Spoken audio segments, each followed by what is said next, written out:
আল্লাহ সুবহানাহু ওয়া তাআলা কোরআনের মধ্যে খুব চমৎকার দৃষ্টিভঙ্গি পেশ করেছেন। সুবহানাল্লাহ পড়েন। কথাটি যখন আল্লাহর নির্দ্বিধায় নিঃসন্দেহে মেনে নেওয়াটা হচ্ছে আমার ঈমান। কারণ আমরা পড়েছি আমানতু বিল্লাহ, আমি ঈমান এনেছি আল্লাহর উপরে। কার উপরে? সেই আল্লাহ সুবহানাহু ওয়া তাআলা খুব দারুণ করে বিশ্ব মানব সভ্যতাকে জানিয়েছেন, দুনিয়ার মানুষেরা শোনো, লাইন শাকারতুম লাযীদান্নাকুম ওয়া লাইন কাফারতুম ইন্না আযাবি লাশাদীদ। আল্লাহু আকবার। আল্লাহ রাব্বুল আলামিন বলেন, দুনিয়ার মানুষেরা শোনো, দুনিয়াতে অসংখ্য অগণন নাজ নেয়ামত আমি আল্লাহ সুবহানাহু ওয়া তাআলা তোমাদেরকে দিয়েছি। আমার নেয়ামত পাওয়ার পরে বান্দা যদি জবান খুলে নেয়ামতের শুকর আদায় করো, আমি আল্লাহ রাব্বুল আলামিন তোমার নেয়ামতকে বাড়ায়া দেই। এই যে আল্লাহ আপনাদেরকে জুমার মতো বরকতপূর্ণ হজের দিন আগে ভাগে তার ঘর জুমায় আসার সুযোগ দিয়েছেন, আপনি যদি আল্লাহর বেশি বেশি প্রশংসা করতেন, আল্লাহ এরকম হাজারো নেয়ামত আপনার উপরে বাড়ায়া দিতেন। এমনও হতে পারে কোনো এক জুমা আপনি মক্কা মদিনার মেহমান হয়ে গিয়েছেন। তার মানে যত বেশি প্রশংসা করবেন তত বেশি নেয়ামতকে যিনি বাড়িয়ে দেবেন তিনি কে? আসুন আবার হৃদয়ের সর্বোচ্চটুকু ভক্তি উজাড় করে আল্লাহ সুবহানাহু ওয়া তাআলার প্রশংসা করছি। আলহামদুলিল্লাহ। লাখো দুরুদ সালাম পড়ছি রসুল আকরামের নামে। আরে এই রবিউল আউয়ালে আমার নবী দুনিয়াতে তাশরীফ এনেছেন, আবার উম্মতকে কাঁদিয়ে উম্মতকে ইয়াতিম করে আমার রসুল দুনিয়ার থেকে বিদায় নিয়েছেন। এখনো রসুল শুয়ে আছে মদিনাতুল মুনাওয়ারার সবুজ গম্বুজের নিচে।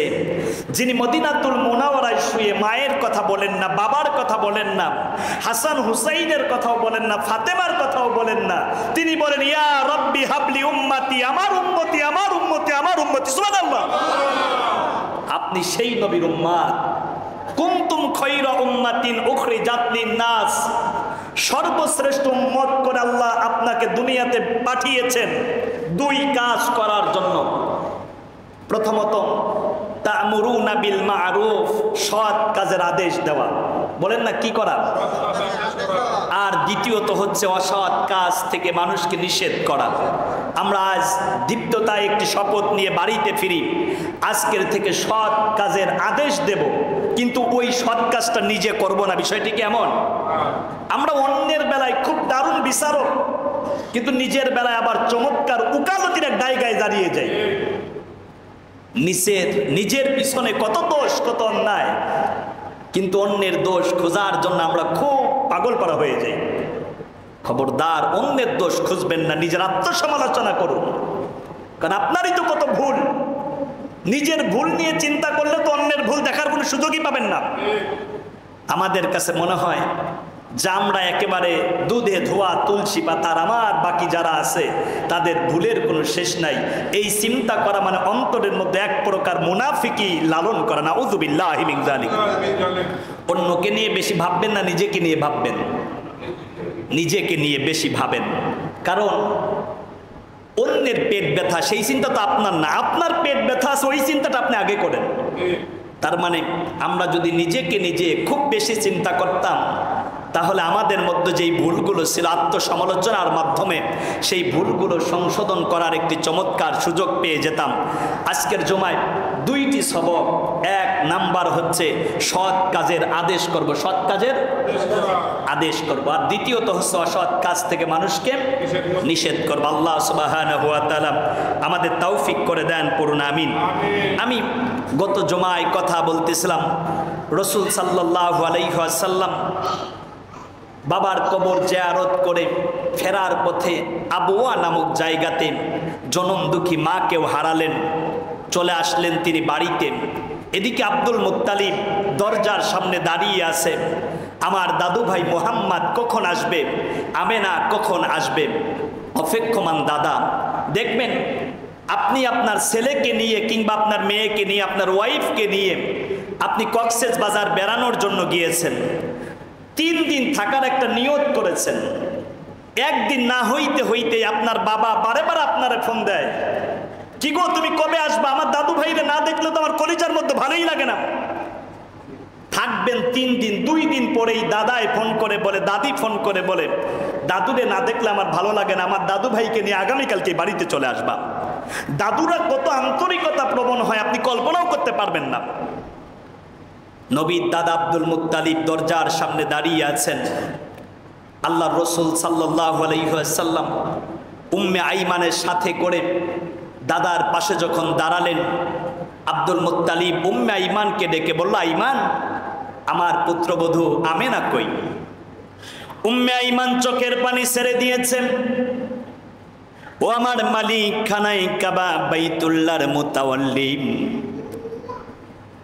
মুহাম্মাদের বাবা আব্দুল্লাহর কবর জিয়ারত করে ফেরার পথে আবওয়া নামক জায়গাতে আমেনা রাদিয়াল্লাহু তাআলা আনহার জ্বর উঠে গেল। ওই জায়গাতে আমরা উঠ থেকে তাকে নামালাম। নামানোর পরে চোখগুলো তার উল্টে যাচ্ছে, ঠোঁটগুলো তার কেমন জানি সবুজ বর্ণ ধারণ করে যাচ্ছে। ক্লান্ত পরিশ্রান্ত হয়ে গেল। এক পর্যায়ে আমেনা রাদিয়াল্লাহু তাআলা আনহাম ছোট্ট মুহাম্মদকে আমার হাতের মধ্যে তুলে দিয়ে বলল, আজকের থেকে উম্মে আইমান তুই মুহাম্মাদের বাবা, তুই মুহাম্মাদের মা, আমি আর দুনিয়াতে থাকবো না, আমিও মুহাম্মাদের আব্বা আব্দুল্লাহর দিকেই চলে যাচ্ছি। আমার কাছে ছোট্ট মুহাম্মদকে দিয়ে উম্মে আইমান দুনিয়া থেকে বিদায় হয়ে গেলেন। সেখানেই তার দাফন হয়েছে আবওয়া নামক জায়গাতে। আপনার দাদু ভাইকে নিয়ে আমানতটা আপনার কাছে যথার্থভাবে পৌঁছে দিলাম। এই যে আপনার দাদু ভাই মুহাম্মদ, আল্লাহর হাবিব, ছোট্ট মানুষ, বয়স মাত্র 6 বছর 8 মাস। জন্মের পরে কোনোদিন বাবাকে দেখে নাই। 6 বছর পর্যন্ত তায়েফে ছিলেন, সেখানেও মায়ের আদর পায় নাই। মাত্র 8 মাস হলো মায়ের আদর পেয়েছিল। বাবার কবর জিয়ারত করে ফেরার পথেও আমার নবী বাবার ইয়াতিম হয়ে গেলেন। এই দুনিয়ায় নবীর চাইতে এত বড় ইয়াতিম তো আর কেউ নাই। আপনার যদি বাবায় মারা যায় মায়ে আদর করে, আপনার যদি মায় মারা যায় বাবা আদর করে, কিন্তু আমার নবী জন্মের পরে বাবার আদর পায় নাই, মায়ের আদর পায় নাই। এই জন্য আমার ইয়াতিম নবীর মতো ইয়াতিম নবী আর কেউ নাই। আল্লাহর হাবিব সাল্লাল্লাহু আলাইহি ওয়াসাল্লাম কি আব্দুল মুত্তালিব জড়াইয়া ধরে চোখের মধ্যে চুমা দেয়, গালের মধ্যে চুমা দেয়, দাদু ভাই বলে বুকের মধ্যে আগলে নেয়। দাদার আদরটাও বেশি দিন আল্লাহর হাবিব পায় নাই।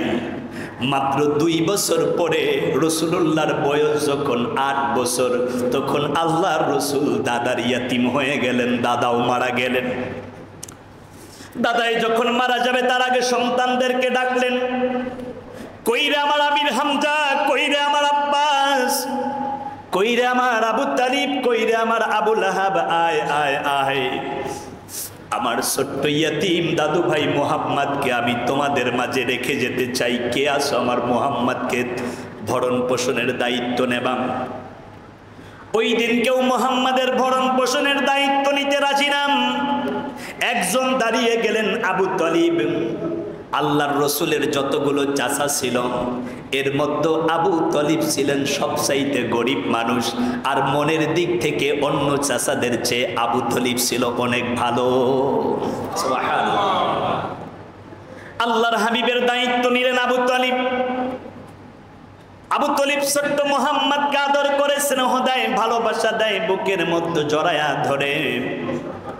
আল্লাহর রসুল কোনোদিন আল্লাহর রসুলের চাচা আবু তালিব কোনোদিন আল্লাহর হাবিবকে বুঝতে দেয় নাই তার বাবা মরে গেছে।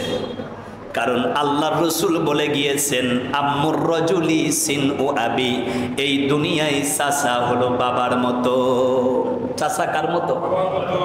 চাচা হলো বাবার মতো। এই কথাটি হুজুর বললেন না রাসূলুল্লাহ বলে গেছেন? খুব ঠান্ডা মাথায় কথাগুলো বোঝেন, খুব দারুণভাবে কথাবার্তা না বলে আপনি যদি আজকের জুমার আলোচনা নিতে পারেন, ইতিমধ্যেই অনেক আন্তরিকতা এবং আশিকে রসুল, রসুল প্রেমিক যারা, অনেকের চোখের গোড়া বেয়ে পানি পড়া শুরু করেছে।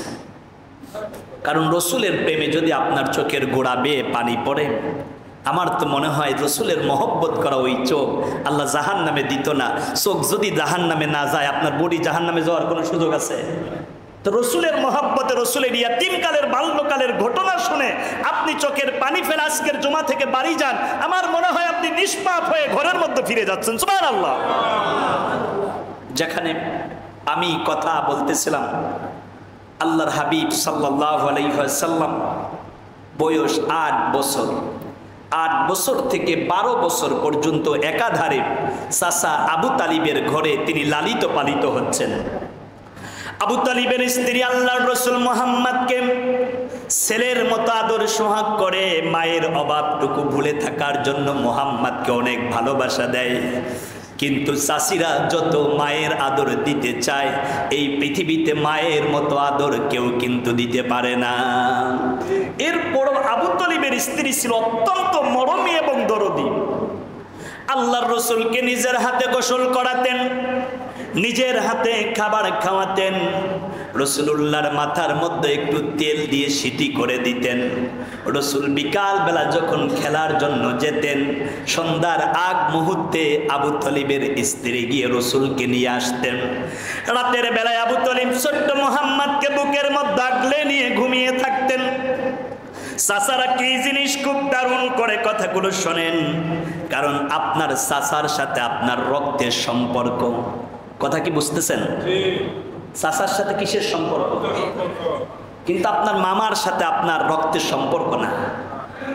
মামার সাথে হচ্ছে আপনার বাবার বৈবাহিক সম্পর্ক, সেই জের ধরে আপনার মামা হচ্ছে আপনার মামা। কিন্তু আপনার যেই চাচা, আপনার চাচার শরীরের মধ্যে যেই রক্ত, ঠিক একই রক্ত আপনার বাবার শরীরের মধ্যে। সুবহানাল্লাহ। চাচা কাকে বলেন, চাচার গুরুত্ব বোঝেন। আল্লাহ রসুল সাল্লাল্লাহু আলাইহি ওয়াসাল্লামকে একদিন আবুল আহাব কিন্তু রসুলুল্লাহর আপন চাচা। আমরা অনেকেই জানি আবু জেহেল হচ্ছে পাড়া প্রতিবেশী বা গ্রাম্য চাচা, আর আবুল আহাব হচ্ছে আল্লাহ রসুলের আপন চাচা। একদিন আল্লাহ রসুলকে আবুল আহাব একটি থাপ্পড় মারলেন। থাপ্পড় মারার পরে আল্লাহ রসুল চোখের পানি ফেলে দিয়ে দিয়ে কাঁদতেছেন। এই সময় আমির হামজা রাদিয়াল্লাহু তাআলা আনহু, তার স্ত্রী, তিনি একাধারে বসে বসে কান্না শুরু করে দিয়েছেন।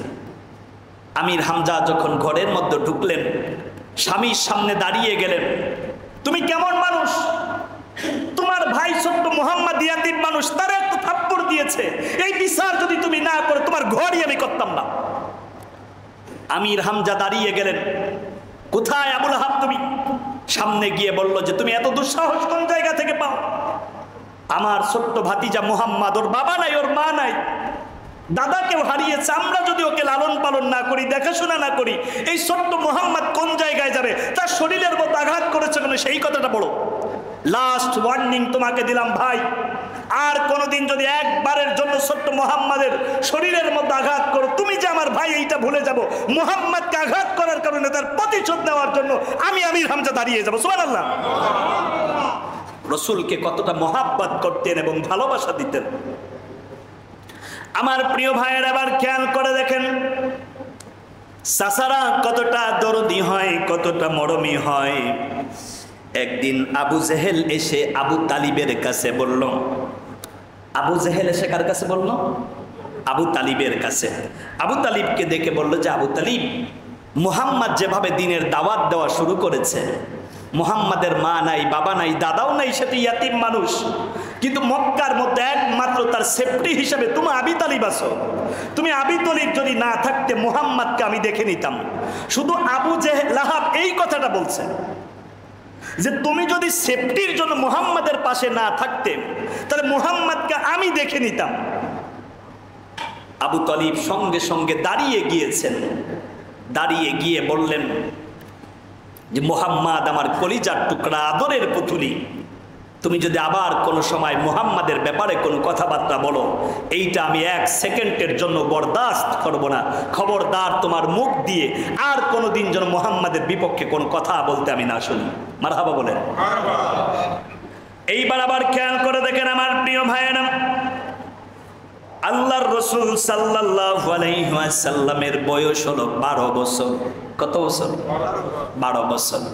12 বছর বয়সে আল্লাহর রাসূল তার চাচাকে একদিন ডেকে বললেন, ও আমার চাচা, আমি দীর্ঘ 8 বছর পর্যন্ত আপনার বাড়িতে থাকি, মাঝে আরেকটি কথা বলে নেই।